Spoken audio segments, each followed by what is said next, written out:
ഒരിക്കലും കേൾക്കാൻ ആഗ്രഹിക്കാത്തൊരു വാർത്തയാണ്. വ്യവസായ പ്രമുഖൻ കോൺഫിഡൻസ് ഗ്രൂപ്പ് ചെയർമാൻ റോയി ആത്മഹത്യ ചെയ്തു. വെടിവെച്ച് മരിച്ചു. അദ്ദേഹത്തിൻ്റെ കോർപ്പറേറ്റ് കമ്പനിയിൽ റെയ്ഡ് നടക്കുകയാണ്. അപ്പോഴാണ് അദ്ദേഹം വെടിവെച്ച് മരിച്ചത്. നമുക്ക് കേട്ടാൽ വിശ്വസിക്കാൻ പറ്റില്ല.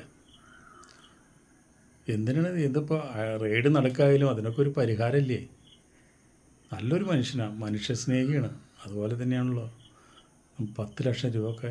അതുപോലെ തന്നെ ബിഗ് ബോസ് പോലെയുള്ളൊരു ഷോയിൽ എത്ര ഏഷ്യാനെറ്റ് എല്ലാ പ്രോഗ്രാമിലും സ്പോൺസർ അവരാണ്. അപ്പോൾ നമുക്ക് കേട്ടപ്പോൾ വിശ്വസിക്കാൻ കഴിഞ്ഞില്ല.